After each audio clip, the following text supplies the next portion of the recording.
All right, well, hello again. I'm going to be actually sewing some more diaper covers today. And I've got some cuts for the boosters. These are going to be wool boosters. So the colors I'm sewing today are the cerise, which is a pink. It's like cherry. And this brown is chestnut. So, and these are both the New Zealand Merino Wool. The chestnut, I don't have much left of this one. And the cerise, I've got maybe enough for two or three left for that. The brown was a lot more popular. So then the backs of these covers, this is organic merino wool interlock. And so that's a little bit thicker fabric. I don't know if you can tell from the view, but it's a little bit more thick. And then this is a very thin fabric, but it's 100% wool.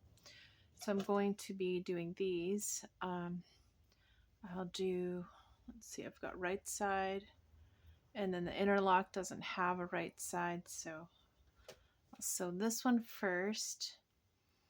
And then I have the matching diaper covers as well. So let's get going. Right now I've got, oh wait, I don't have any thread in the machine. So I have to thread my machine. So I use cone thread. Looks like I got a little tangled mess back here. I use cone and I use like an ivory color. And this is usually in my machine all the time. So let's see if I can do this without getting too weirdly blocking the camera. There we got, okay. And I just have a little stand in the back that holds cone thread so that I can thread up my regular sewing machine. Because this is really just a very common type of sewing machine, a Brother XR3774 is what it is exactly. And that's one that I do have in my Amazon shop. So if you use my link, I will get a small affiliate commission. So okay, there it is. That's all set up. And I've got right sides together. And so I'm just going to start in a corner. I'm going to sew all the way around. Oh, actually, I'll start about here. I'll leave a little opening. So this is pretty similar to diaper covers. The other way you can sew these is with a serger. But I just find with diapers, I like to not have so many threads.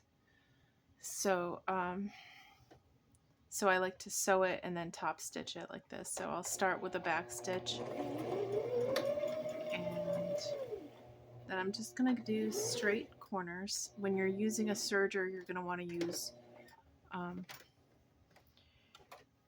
rounded corners, unless you can make it with straight corners, but it's kind of easier, I feel like, to do with rounded. So I just go all the way down to the other corner. And these are essentially just a big rectangle. Let's see, those are centimeters. 1, 2, 3, 4, about 5 inches wide or so, but I'm also doing a wider seam allowance than I normally do because it's so wide.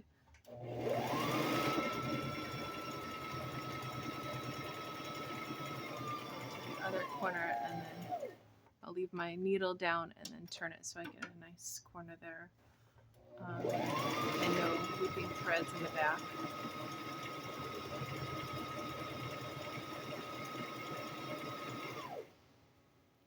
And then just because I'm not using pins or clips or anything, I got a little wrinkle in my fabric there, so I just got to make sure I've got that all smoothed out so that I can catch all the fabric. Okay, and then here I'll sew a little bit and then backstitch. And the back stitching just helps to hold the fabric for when I turn it right sides out. So same with the diaper covers, I'm just going to cut the corners off so that I get a nice corner on the fabric when I do the turn. And I am leaving all of this excess fabric on from the seam allowance, because the more fabric you leave there, I mean, it's all going to help prevent you know, diaper leaks. So this is like a booster or soaker, or basically an insert or whatever they want to use it for. It's going to have snaps on it, and I'm going to put extra snaps on the back of the wool cover as well, so that this can just snap right in. And when they're, you know, after they wash their covers, they can just dry them and snap these in, and it'll be ready for being used. Like if there's you know, a babysitter or a daycare center or church nursery or something like that, then it can all be together already, so that they don't have to fiddle with things. So at this point, I'm going to move on to the next booster, because I want to switch out the colors. I'll do the thread colors once I do the top stitching of the diaper cover in the matching thread. So I'll just top stitch this when I top stitch the diaper cover. So putting it aside on my little cutting table here, and then I'm gonna grab the next color. I really love this color, that's why I had to buy it, and it's not all that popular, which kind of makes me sad, because I think it's a beautiful color. And actually the store really has a lot of beautiful color wool. It's really tempting when I go to it's called like New Zealand, or is it called something about fabric store or wool? I don't know. They sell New Zealand wool. You'll have to do a search, or maybe I have a link that I can put in. The fabric is very expensive. It's 100% wool from New Zealand, so it takes a bit to ship it. You have to put in US prices if you're in the US. And then they sell it by the quarter yard, or by the meter. For me in the US, I look at yards. Now see, this one, I cut it a little bit shorter, so I'm just going to go to the very end here and kind of make sure that all this is caught. I think I just cut the undyed wool a little bit longer, because I was wanting to make sure I had enough. I cut that second. I cut this first. So yeah, it's I think it's about 34. Last time I bought it, it was like $34 a yard, I think, plus shipping. And so when I buy wool from there, I bought like multiple colors, but I usually only buy like 1 yard or 2 if it's a really nice color, because it is really expensive. And if you buy the organic wool, it's, you know, I think that, well, when I was buying it, the non-organic, which was still a high quality wool, super high quality, just not organic, that was, I think, 27 at the time, but I think that they stopped carrying the non-organic, if I remember correctly, when I last looked. Wool is very hard to find these days where you can get a good price for a high quality fabric. I'm going to leave all those on. Okay, so I cut off my corners. I'm just going to turn this real quick. And I apologize in advance if my head gets in the shot because, again, I'm trying out another position of the camera. I still have not received a new mount for my wall. And I'm just, I don't know, I'm trying to figure out the best way to do an overhead shot. And so again, like, I apologize. It's going to be a little bit of testing, and the still is not real comfortable for me to sew because I'm still feeling like I have to stay far away from my sewing machine, and I really like being like right up, and I like to maintain a good posture when I'm sewing, and there's all kinds of things to be concerned about. So there's the Cerise booster. And so then at this point, I'm going to sew in these little strips of interlock in the center of the diaper covers, because like I said, that New Zealand wool is very, very thin, and I just really worry because I feel like I want to have a good product that actually works really well. And this just feels too thin to me, and I don't want people to have trouble. So I sew in a little bit of extra, a little just snippet of wool kind of down the middle, just to provide that extra assurance that hopefully it's not going to leak or anything easily. I really don't want to have my covers leaking easily. So I'm going to do size 3 or stitch length of 3 and a zigzag stitch for this. Again, using the ivory thread. And I'm just going to sew this right down the middle of the inside of the diaper cover.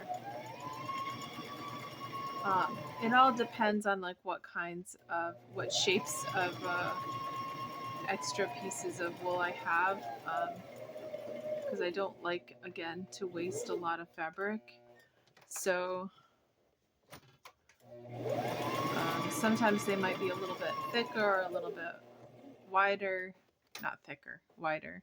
That's what I'm saying. Okay, now there I didn't make sure I left my needle down, but I'm hoping it doesn't loop since this is a visible stitch. And I just go right along the edge. And I mean, she ordered the boosters, so she probably will be using the boosters with the cover. So, she's going to just have a little bit of extra, which, if she's paying for a booster, I don't want to not do this extra layer, because then it's like,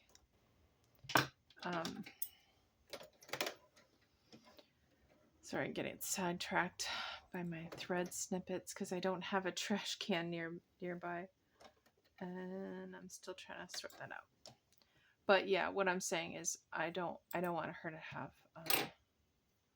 an expectation of, well, the cover alone will work well and use the booster just for night or something like that. So I'm still doing this inner layer. So she's gonna have a really good solid cover. Oh, what am I doing? She's gonna have a solid cover that works really well for nighttime or whenever, or long trips or whatever. So I'll put that in the center and sew that in. And I don't use like any specific type of wool in the center. I just make sure it's a 100% wool so that it gets the maximum absorbency. I don't want to put anything with like a polyester or a blender.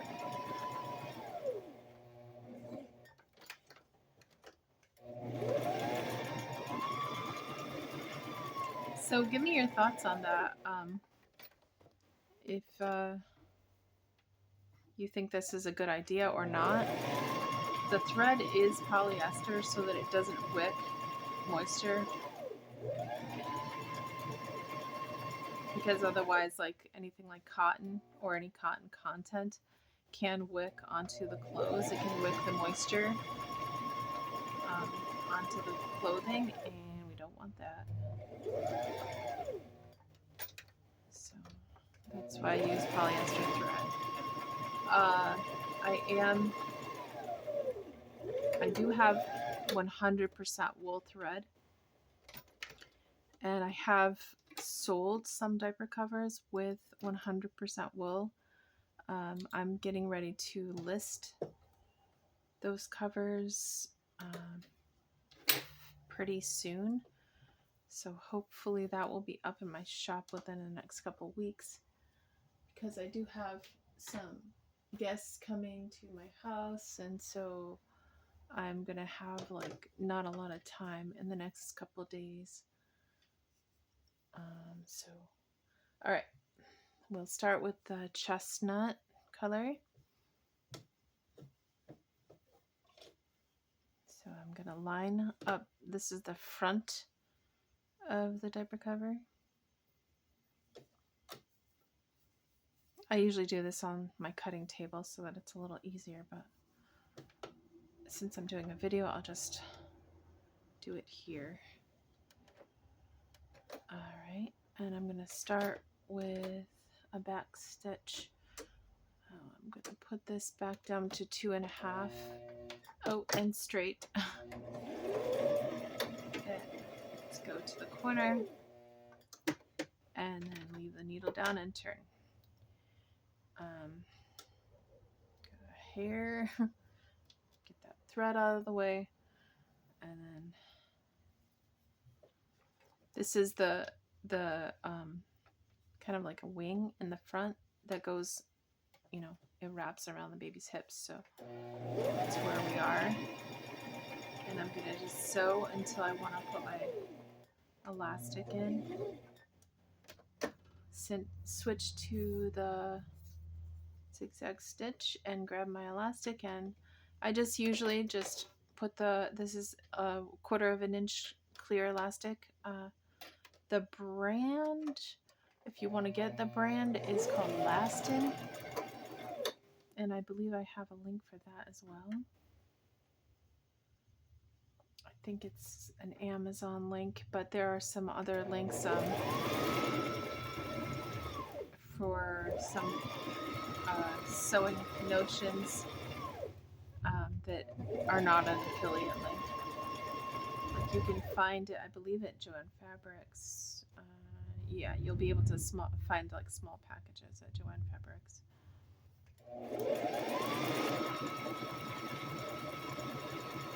I've never bought it at Hobby Lobby, but I don't know. They may carry it at Hobby Lobby. I'm not sure.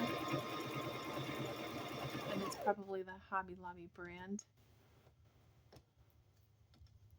So I'm just sewing over the elastic, pulling it gently, and then I'll back stitch a little bit, and then pull it really tight and snip that. And I put those. I usually like to use these for snipping threads, and the elastic, it works really well and it's quick. I don't know why I keep grabbing my little red scissors, because they're visible, I guess. So go back to a straight stitch.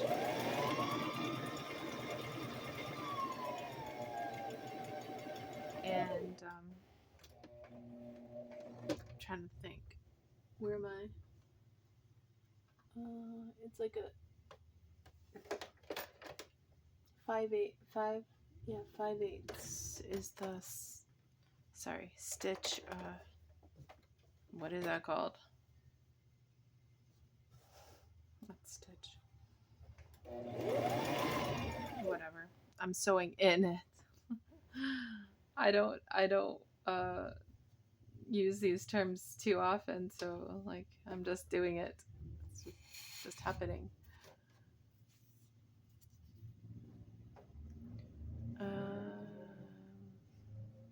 Seam allowance, that's the word. 3/8 or 5/8. I forget what it was. I think it's 5/8. No, 3/8. 3/8. Okay, so I've got to lift my needle, switch to zigzag, and then sew right over and back stitch over the elastic. That's how I secure it so that I can pull it. And then I start to gently pull and just stitch right over it. And you have to make sure that you're grabbing both fabrics, that everything's lined up. So go slow if this is your first time.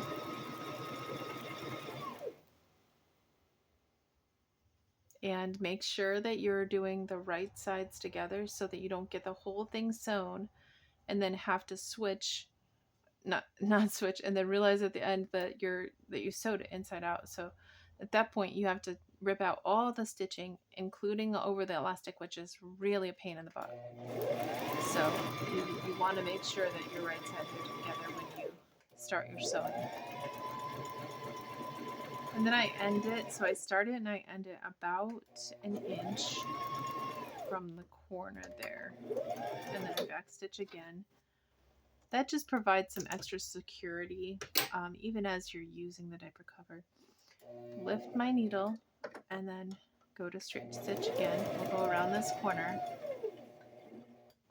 I want that down and then turn that corner, and then this is where you want to probably mark your starts and stops with the elastic.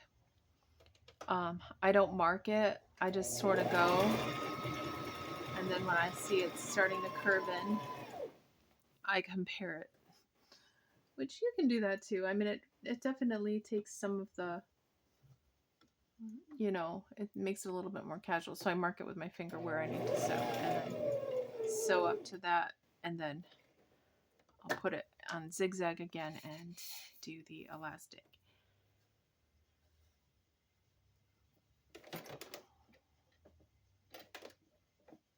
Alright, so again, go forward a little bit and then back a little bit, just a couple of stitches just to secure that, and then stretch it and sew right over that elastic.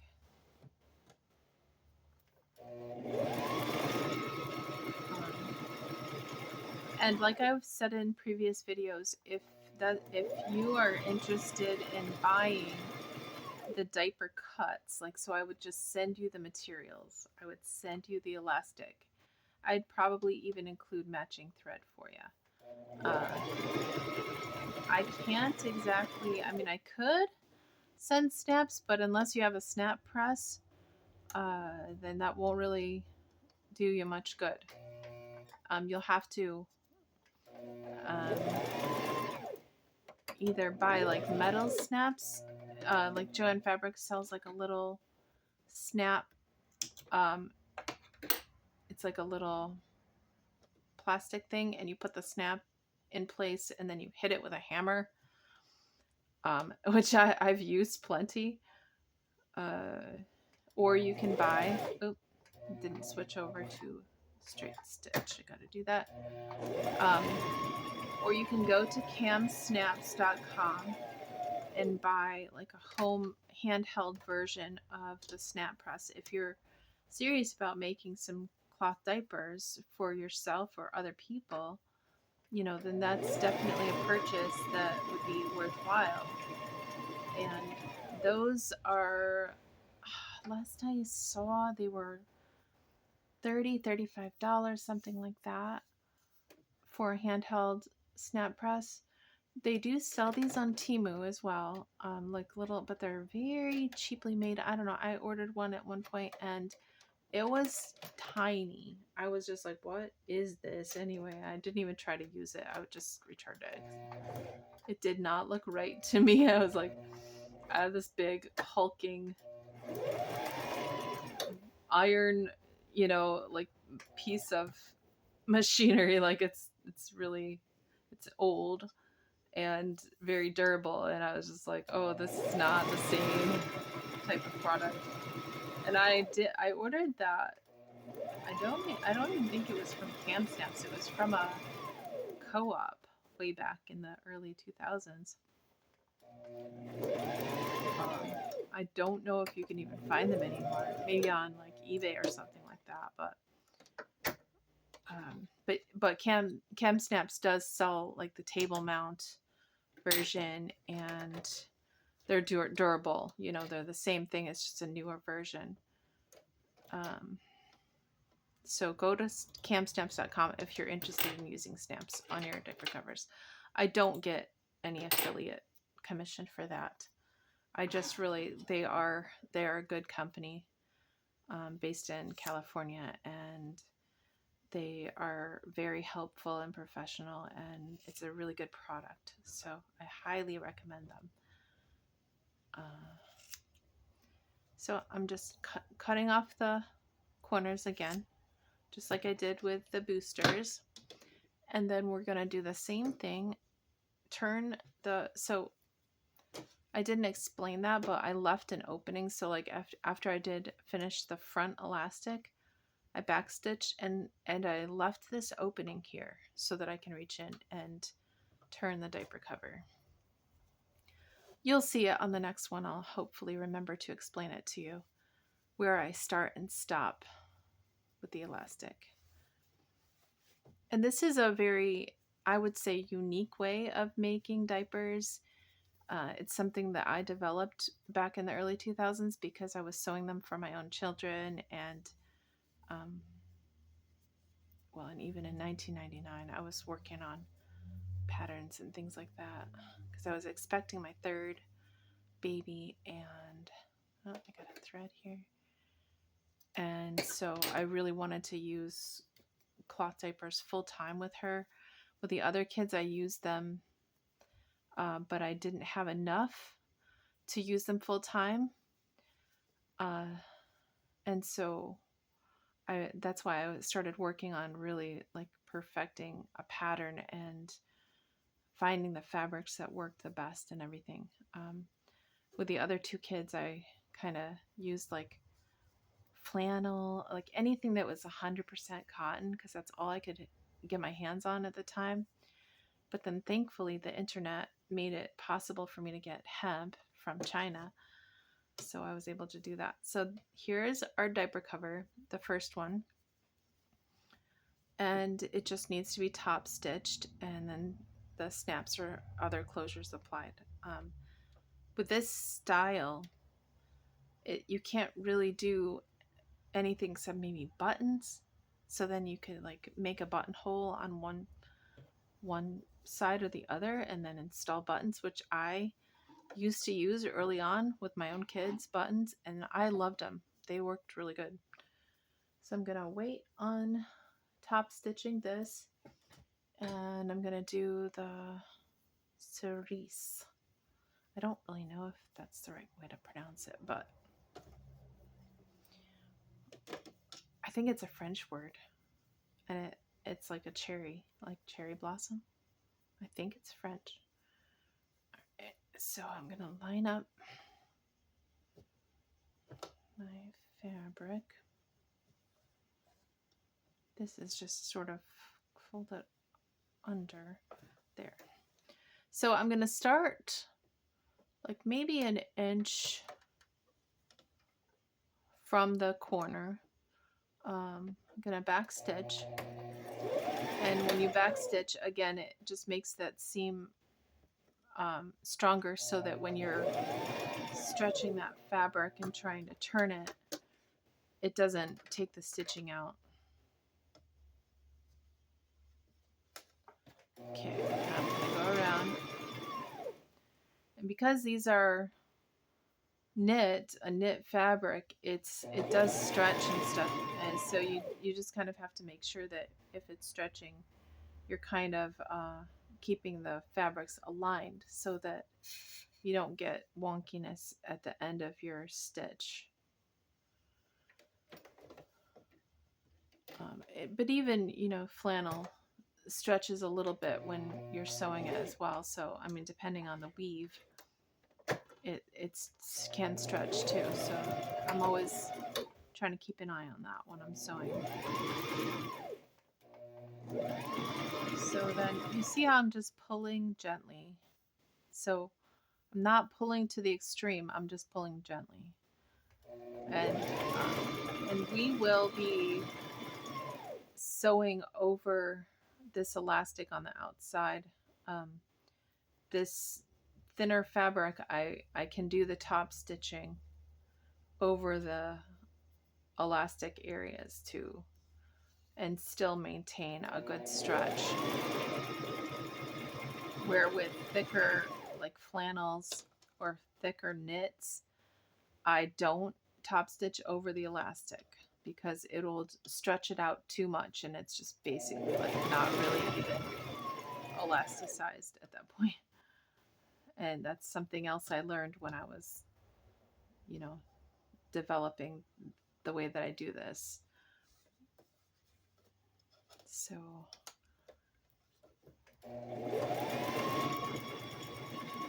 yeah, and the other thing, like when I was young, I didn't have a lot of money and I just had a sewing machine. Originally, I only had a sewing machine that sewed straight stitches, so it was really kind of difficult and I was like frustrated in the beginning. It was a old cast iron Minnesota that I started with, and I was a I'm not a seamstress necessarily by trade, but I've been sewing since I was 8 years old, so I was experienced, but I only had this one machine, and then my mom gave me her machine, which was an old Kenmore with lots of problems. And so I was so happy because then I could do a zigzag stitch and sew over the elastic like this. But then that machine had so many problems with tension, and it was very difficult to use. So I ended up buying a white, which is the same company as Brother at this point. I think I got a fluff in my throat. Let's see, make sure I grabbed this. I just sort of like lift the presser foot and then put it under, like using my nail, the edge of my nail, or you can use something else to kind of shove it under the machine. Under the presser foot. But it's very relaxing sewing these. I mean, once you know what you're doing, I don't know, I love to sit here and sew.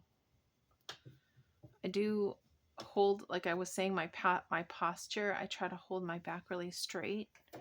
So after doing a couple of diapers, I usually have to get up and kind of stretch a little bit and move around. But that's usually when it's time to do the snaps, so it works out pretty well.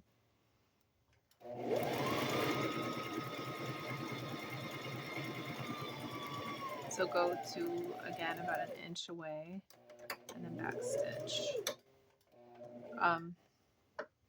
So if you're interested in purchasing diaper cover cuts, please let me know below in the comments, because if that's something I get a lot of interest in, then I will expedite the listing of those kits, and maybe I'll make it so that I can do like 2 options. So I could do it as like a kit where it comes with the elastic and the thread, etc. I don't know what else it would be, but elastic and thread. Um, or I could do it where it's just, oop, too far. Just the diaper cover cuts. If you have your own elastic and thread, then that would be a little bit cheaper. As far as pricing goes, I still have to kind of figure out how much that would be for, like, 2 cuts, and I'd probably charge different pricing for the different sizes because they do vary in size, very, like, a lot. So obviously the bigger size 4 uses quite a bit more fabric.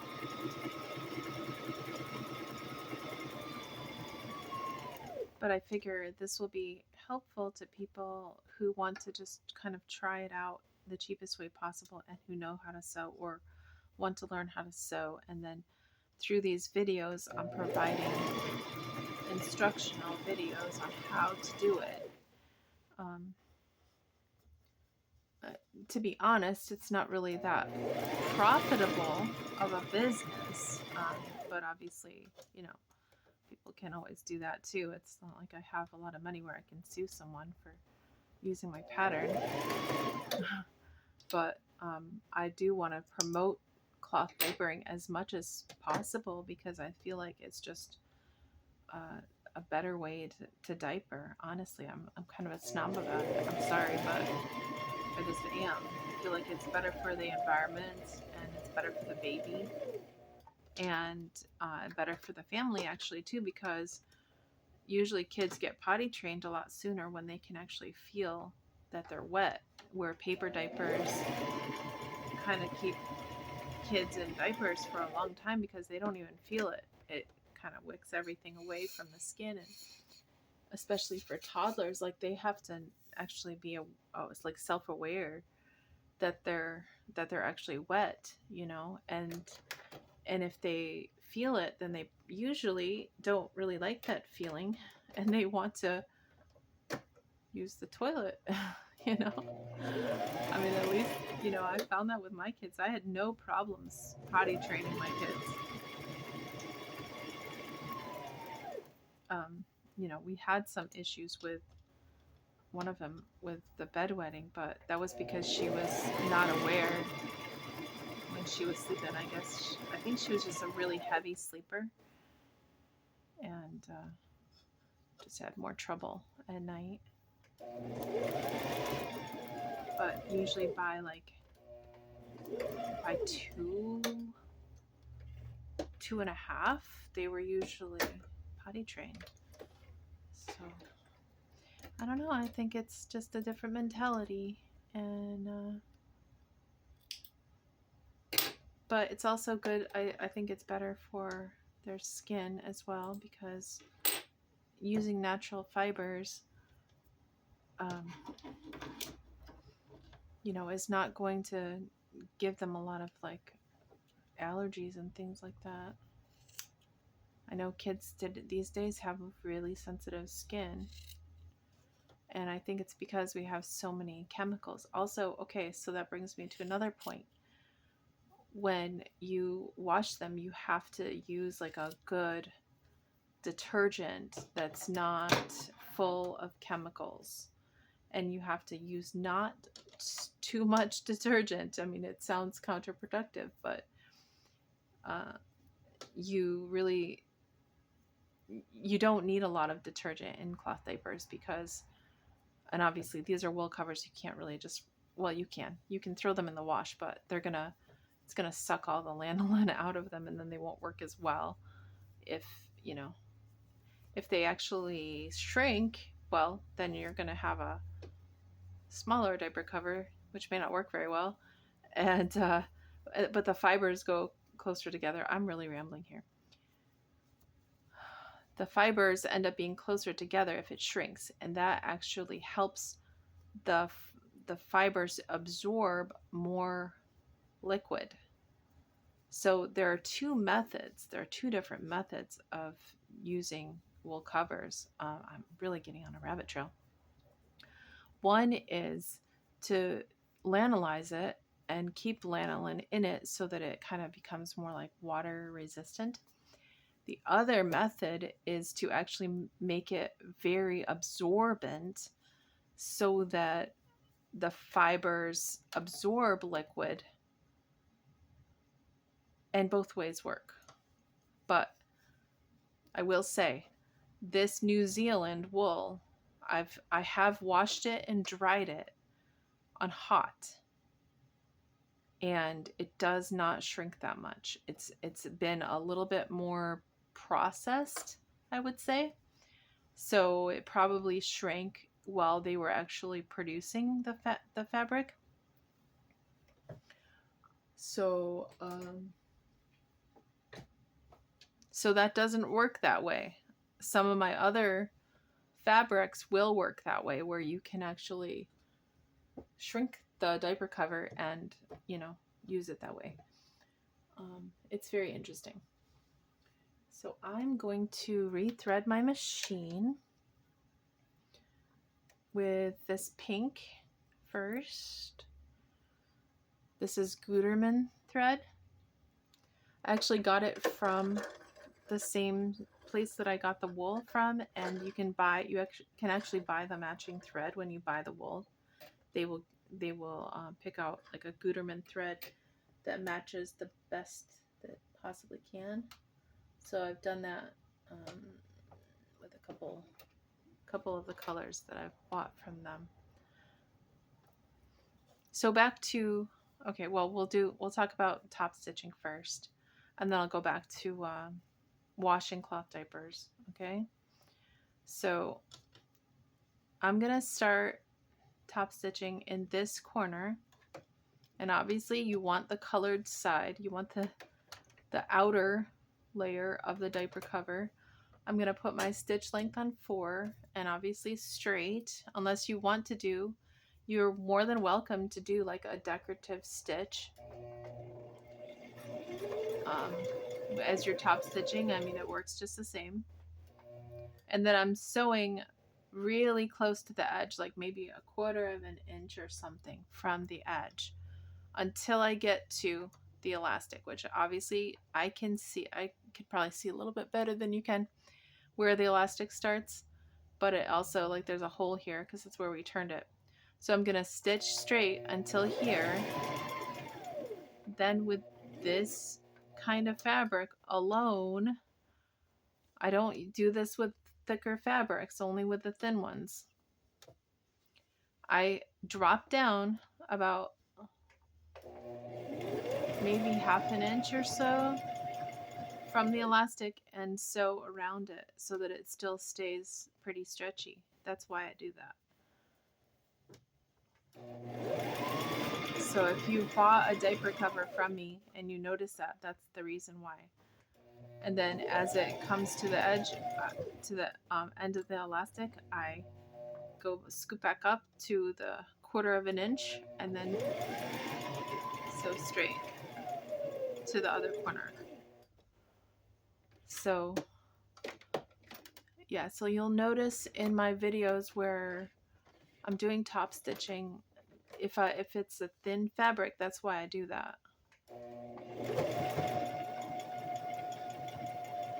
And if someone has a baby that has like really chubby legs, you can always request that I do it that way, top stitch over the elastic, so that it's not so tight on their legs. And if you have a baby and you're sewing your own, again, that's another tip.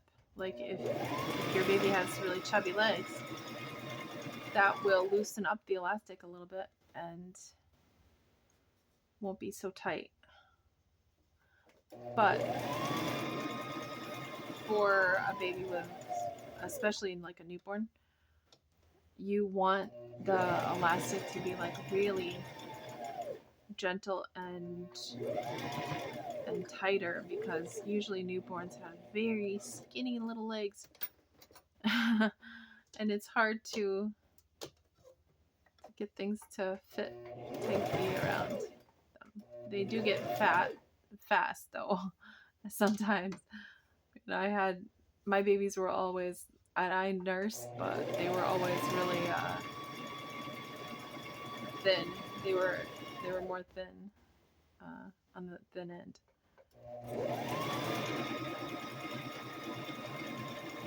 Okay. So yeah, I did the same thing with the back waist elastic where I went out or like further in to go around the elastic, and then I'm easing back out to like a quarter of an inch. Then I go to the corner, I've got my thread back here. I'll kind of, it's getting tangled.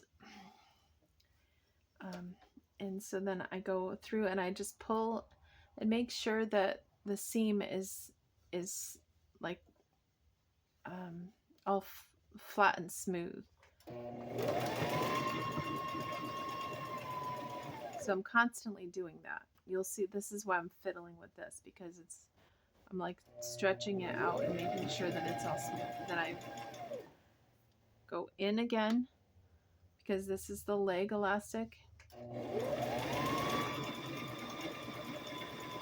So back to washing before I forget. I always used like a natural type of detergent because thankfully back then we had some the Melaleuca brand. Actually, I was a member of Melaleuca back then, and I really liked their products. I loved their detergent. So that was really important to me because, you know, if you use detergents that have a lot of chemicals and scents and things like that, then your baby can end up getting rashes more easily, especially if they have sensitive skin. And so you want probably a plant-based diet, or plant-based detergent. And okay, here I'm at the end, so I'm just going to backstitch a couple times. Sorry, I'm switching gears. I have to keep in mind that I'm doing a tutorial at the same time. And so I'm going to cut my threads. And then this cover is ready, well, almost ready for snaps. I'm going to put my tags on it, but I'm not going to necessarily show that in this video. So this is the top stitching all done. And I'm going to move on to the chestnut cover. So I'm going to put this aside. I'll put snaps on them later. But at the, oh, actually I'm going to move on to the cerise booster because I got to get this done while I've got the thread in there. So very simple. I'm going to start where the opening is that I left and start in that corner. And I don't have to change any settings. It's all set up for top stitching. So I'm just going to sew and talk about washing diapers. So back to detergents and stuff. When you're washing your diapers, your cloth diapers, not wool, cloth diapers, you're going to use a very hot heat or hot water with, and it depends. People have different routines, but I used to do like a first wash with hot water and vinegar. And obviously, like, you want to get as much poop out of the diaper as possible. So I used to use a bucket to do that, just a bucket with like, and I'd use water and swish it around until most of it came off, and then flush that down the toilet, you know, that dirty water down the toilet. Some people back in the day when I was doing diapers, they would use a spatula, a dedicated spatula for scraping it off. I never did that. And some people also bought like an attachment for their toilet that they could spray, so they could spray it off into the toilet. I just felt like the bucket was so simple, and then, you know, it's like, it's easy, it's simple, it's like you just get rid of it, and then the diaper is kind of like rinsed off too, and ready for going into your diaper pail. Or I used to just throw them into the washing machine and then wash my diapers every like 2 days or so. Um, and I had multiple children in diapers too, so I had a decent sized load. But so I would do the first cycle on hot with vinegar, and sometimes if there were a lot of stains, I would use baking soda as well. Um, and then I do the second cycle on hot water with about half the amount of detergent that it calls for. And I would wash that on hot, and then I would, once I got a machine that actually had a soak cycle, and that was the time at that point I would do a soak if I could, if I had a machine like that. I didn't always have time to just sit there and like stop the machine when it was full of water and let it soak, but that is really helpful, having a soak. And then I do the last cycle, I would do just water, sometimes water and vinegar to do a good rinse, and then dry it on hot. Or, throw them out on the line where if on a sunny day, it can help with stains as well. So there's my first booster done. It just needs snaps. And so now I'm going to switch my thread to the brown color. It's a dark brown. But I checked it, and it really, it's not the one that I ordered from that store, but it's a different color. But it really, I think it looks actually better than the one that they sent. The one they sent was a little bit lighter brown. So go ahead and thread it around. And I don't like to use my automatic needle threader. I just like to thread it. And of course, when I'm so far away from the camera or from the needle, I can't see so well. Did it? No, still didn't. Okay, I gotta get in here and see.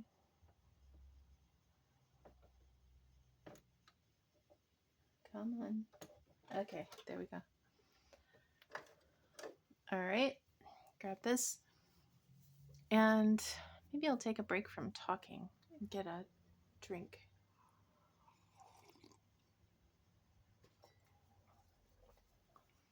All right, keep going. Looks good. Still set up for the top stitching.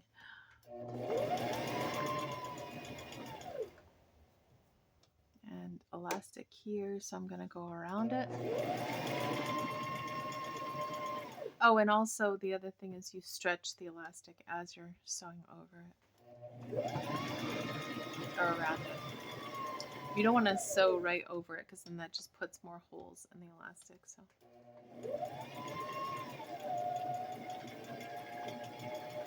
that's another reason for kind of veering away. It allows you to not sew over the elastic. See how here this is a rounded area? I just kind of like make sure that that rounded area is sticking out instead of being stuck in there.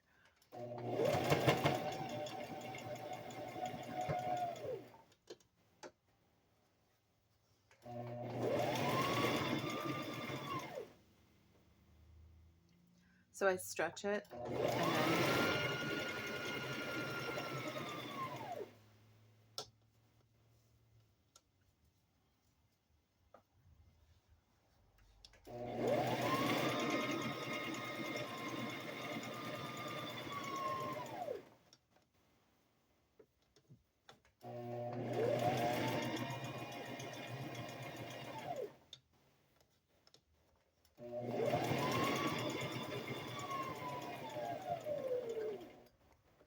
okay, I went a little too far, so I'm going to back it up and put my needle down. Oh, this, okay, I gotta fix this. The thread keeps getting caught and coming out. I don't want to get it all tangly. Okay.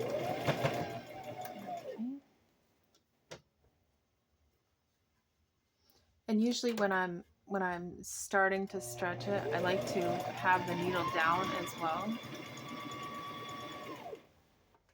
just so it doesn't pull the fabric from underneath the presser foot and misalign it.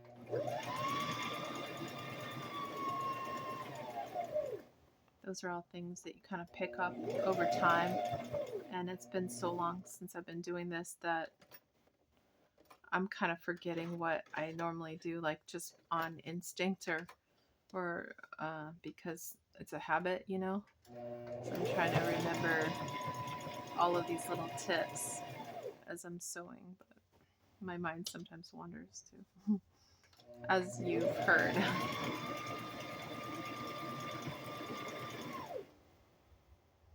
So I'm just continuing to straighten everything out as I go around it.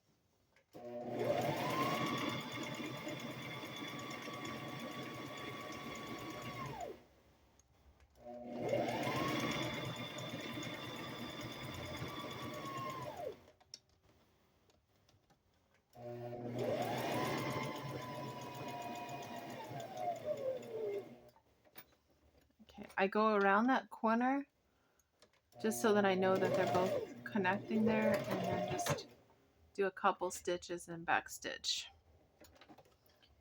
Okay, so wow, what? No.